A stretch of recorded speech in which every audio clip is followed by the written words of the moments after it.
उगवा महाराज stories. उगवा बेटा, आज सुबह से मैं आपको नोट कर रही हूँ कि मैं आपको नमाज के लिए बुलाती थी तो आप नमाज पढ़ने के लिए बाहर कमरे से नहीं आए और सिर्फ अफ्तारी कर ली और बस फिर चले गए। क्या बात है बेटा, मुझे तो समझ नहीं आई। क्या आपने कमरे में ही नमाज़ें पढ़ ली तमाम, जबकि आपको तो पता है कि नमाज की जगह आपके कमरे के साथ वाला जो कमरा है वो है। अम्मा अम्मा जान, असल में बात ये है कि मेरा रोज़ा था ना, तो मैं बहुत ज़्यादा थक गया था। बहुत थकावट महसूस हो रही थी और भूख की वजह से निढाल हो गया था। इसलिए मैं कमरे से बाहर नहीं आया और बस मैं सोते ही रहा। तो माज़रत के साथ मैंने आज कोई नमाज नहीं पढ़ी। उकबा बेटा, ये तो बहुत गलत बात है, क्योंकि मुहर्रम का रोज़ा आपने रखा है और मुझे मालूम है, पता है, और मैंने ही ये बात आपको सिखाई है कि मुहर्रम के रोज़े की बहुत फजीलत है। हदीस का मफ़हूम है कि जो आशूरा के दिन का रोज़ा रखता है तो अल्लाह पाक से मुझे उम्मीद है कि उसके पिछले गुनाह माफ़ हो जाते। लेकिन बेटा, ये तो नफली रोज़ा है। जो इस्तिताअत रखे, मक़दिरत रखे, तो वही ये रोज़ा रखे। आपने ये जो रोज़ा रखा, अच्छी बात है, लेकिन एक नफल के लिए आपने फ़र्ज़ कज़ा कर दी। अब नमाज तो फ़र्ज़ है, तो वो नहीं पढ़ी आपने, तो ये बहुत गलत बात है। दूसरी बात ये कि रोज़े में तो शिफा है। ये भी हदीस का मफ़हूम है कि जो रोज़ा रखता है उसको शिफा मिलती है, मतलब रोज़ा रखने में शिफा है। तो मफ़हूम है ये हदीस का बेटा। तो आपने बहुत गलत काम किया, ऐसा हमने कभी भी नहीं करना।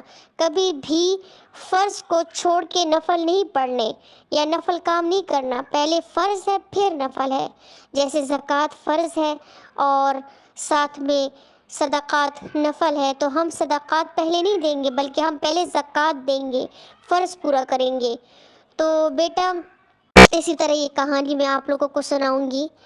एक आदमी था जो एक शहर में रहता था और वो माली लिहाज से बस ठीक ठाक था। ना ज़्यादा अमीर था ना ज़्यादा गरीब था, उसका गुजारा हो जाता था। रोज़मर्रा का जो उसका खाना पीना था, उसके कपड़े थे, आना जाना सब कुछ हो जाता था, क्योंकि वो एक बहुत ही मशहूर कंपनी में काम करता था। कंप्यूटर का जो भी काम था वो उसके ज़िम्मे था, इसलिए उसकी तनख्वाह भी काफ़ी अच्छी खासी थी। उसके 2 बच्चे थे, दोनों बच्चों को भी अच्छे तरीके से पालता और अपनी बीवी को भी, और तो कोई उसका ख़ानदान नहीं था। लेकिन बच्चों, उसमें ये मसला था कि जब वो तनख्वाह ले लेता था तो तनख्वाह से तो वो अपने घर की तमाम ज़रूरियात पूरी करता, राशन डाल देता, बिल अदा करता, किराया देता और अपने बीवी बच्चों के लिए कपड़े बनवाता वगैरह वगैरह, जिसकी वजह से पूरा महीना उसका बहुत सुकून से गुजरता था। लेकिन ये चीज़ उसके अंदर थी कि वो घर घर जाके लोगों से कर्जे लेता था। बात बात पे किसी को कहता मुझे 2,000 रुपए दो, किसी को कहता मुझे 5,000 दो, और जब वो तनख्वाह लेता तो उस तनख्वाह से कभी कभार वो किसी का कर्ज अदा कर लेता, कभी ना करता। काफ़ी दफ़ा ऐसा भी हुआ कि बहुत से लोग उसके घर तक आ पहुँचे कि हमें हमारा कर्जा दो। बहुत मुश्किल से कर्जा चुकाता और फिर दूसरी दफ़ा नए लोगों को ढूंढता और उनसे कर्जा लेता। लेकिन उस कर्जे की लेने की वजह बहुत अजीब थी। उसकी बीवी भी उसको समझाती कि मुझे तो समझ नहीं आती कि आप कर्जा लेते क्यों हो, क्या वजह है कि आप कर्जा लेते हैं। हमारे हालात भी ठीक है, हमें ऐसी कोई बीमारी भी नहीं है अल्हम्दुलिल्लाह, ना ही कोई हमारा इतना ज़रूरी काम है कि हम कहें कि हमें पैसों की ज़रूरत है। घर भी माशाल्लाह से हमारा बनने वाला है, तो फिर आप क्यों कर्जा लेते हैं। वो कहता कि बेगम, बस तुम नहीं जानती, तुम्हें नहीं मालूम, मैं अगर कर्जा लेता हूँ तो लोगों की मदद करने के लिए लेता हूँ। मैं लोगों की मदद करता हूँ और इसका बहुत ज़्यादा सवाब है। बस बच्चों, इसी तरह वो कर्जे लेता और घर से निकल जाता और गरीब के घर जाता, वहाँ पे उनका राशन डलवा कर वापस आ जाता। इसी तरह राह चलते भिखारी को वो बहुत ज़्यादा पैसे दे देता, किसी के लिए तोहफे तहाइफ लेता, और इसी तरह ही वो वक्त पास करता, टाइम पास करता। लेकिन कब तक चलता ये काम। आहिस्ता आहिस्ता वक्त गुजरता गया और इसी तरह उसने यही मामूल बना दिया था और कर्जा उस पर इतना हो गया था कि फिर वो अदा करने से रहा। लिहाजा जिन जिन लोगों से उसने कर्जा लिया था اور اس کو ادا کرنے میں اس نے کافی دیر کر لی تھی، وہ تمام لوگ اس کے گھر حاضر ہوئے اور مطالبہ کرنے لگے۔ اس آدمی نے کہا کہ میرے پاس تو فی الحال تم لوگوں کو قرضہ دینے کے لیے 1 روپے تک نہیں، جو تنخواہ مجھے ملتی ہے اس سے میں 1 مہینے کا کام چلا دیتا ہوں۔ ہاں البتہ آنے والے مہینے میں جو مجھے تنخواہ ملے گی تو اس سے میں تھوڑے تھوڑے پیسے جمع کر کے کسی کا 5 مہینے میں ادا کروں گا، تو کسی کا 6 مہینے میں، تو کسی کا سال میں ادا کر پاؤں گا۔ وہ لوگ کہنے لگے کہ کافی دیر ہو گئی ہے، آپ نے تو پہلے سے ہی ہم سے جو قرضہ لیا اس کے تو مہینے ہو گئے ہیں، اور اب آپ اور مہینے ہم پر انتظار کروا رہے ہیں، یہ تو غلط بات ہے جی۔ اب آپ جیسے بھی ہو، جیسے کیسے بھی ہو، بس ہمیں اپنا قرضہ دے دیجئے۔ اگر آپ نے قرضہ نہیں دیا تو ابھی تو ہم آپ سے عزت سے بات کر رہے ہیں، اس کے بعد ہم پولیس والوں کو شامل کریں گے اس معاملے میں۔ وہ چلے گئے۔ وہ آدمی بہت پریشان ہوا کہ اب میں کہاں سے قرضہ ادا کروں، مجھ پر تو ان کا بہت قرضہ ہے، تنخواہ سے بھی میں اگر دینا چاہوں تو سال تو لگ ہی جائے گا۔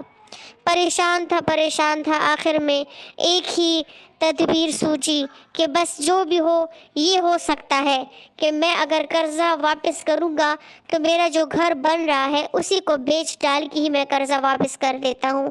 اس نے وہی فیصلہ کیا اور گھر بیچ ڈالا۔ بیوی بہت روئی، بچے بھی بہت خفا تھے کیونکہ بچوں کی عمر ایسی تھی کہ وہ بڑے ہو رہے تھے، اس لیے وہ بہت روئے اس گھر کے لیے، کیونکہ گھر بھی کافی محنت سے اس آدمی نے بنایا تھا۔ سب کے قرضے چکا دیے، اور بس جب گھر واپس آیا تو جائے نماز بچھا کے اتنا رویا اور اللہ سے فریاد کی کہ یا اللہ، میں نے تو تیری راہ میں لوگوں کی مدد کی، یہ جو قرضہ میں نے لیا یہ تو میں نے تیری راہ میں دیے، میں نے تو تیری خاطر کیا، نہ تو اپنے لیے کوئی محل بنایا، جو بنایا بھی تھا وہ بھی میں نے قرضہ واپس کرنے کے لیے بیچ ڈالا۔ بس بچوں، بیوی آئی اور وہ بیٹھی اپنے شوہر کے پاس اور تسلی سے آرام سے سمجھانے لگی کہ دیکھیں، میں تو آپ کو سمجھاتی تھی لیکن آپ میری بات نہیں مانتے تھے۔ بات یہ ہے کہ اب جو آپ فریادیں کر رہے ہیں اور اللہ سے ناراضگی کا اظہار کر رہے ہیں، تو پہلی بات تو یہ ہے کہ اللہ پاک نے آپ کو یہ حکم نہیں دیا کہ آپ خود کو تنگی میں ڈالیں اور اوروں کو فراخی نصیب کریں۔ دوسری بات یہ کہ لوگوں کی مدد اگر آپ واقعی میں کر رہے تھے تو آپ اپنی تنخواہ سے بھی کر سکتے تھے، تنخواہ سے آپ مہینے کے 2-3 ہزار بھی سائڈ پہ کرتے اور لوگوں کو دیتے تو اس کا آپ کو بہت ثواب ملنے والا تھا۔ لیکن یہ تو غلط بات ہے نا کہ آپ فرض کو چھوڑ بیٹھے اور نفل ادا کرنے چلے۔ لوگوں کی مدد کرنا بے شک ثواب کا کام ہے، لیکن یہ تو نفلی صدقات میں شامل ہے، اور نفلی صدقات تو آپ ہر وقت ہر جگہ اور جتنے بھی ہوں آپ دے سکتے ہیں۔ اس کے لیے آپ کو قرض لے کر لوگوں کی مدد نہیں کرنی چاہیے تھی۔ بس بچوں، اس آدمی کو بھی احساس ہوا اور وہ واقعی سمجھ گیا کہ اس میں میری ہی غلطی تھی، میں ہی گنہگار تھا، میں ہی غلطی پر تھا۔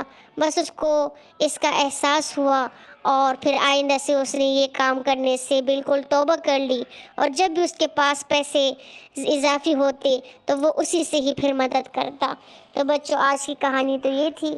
امید ہے کہ آپ لوگوں کو بھی اس پر عمل کرنے کی توفیق ملے گی، مجھے بھی، اور سمجھ بھی آئی ہوگی۔ تو میرے پیارے سے دوستو، آپ بھی ہمیں ضرور بتائیے کہ آپ کو یہ کہانی کیسے لگی۔ اللہ حافظ۔ Like, subscribe, and press the bell icon.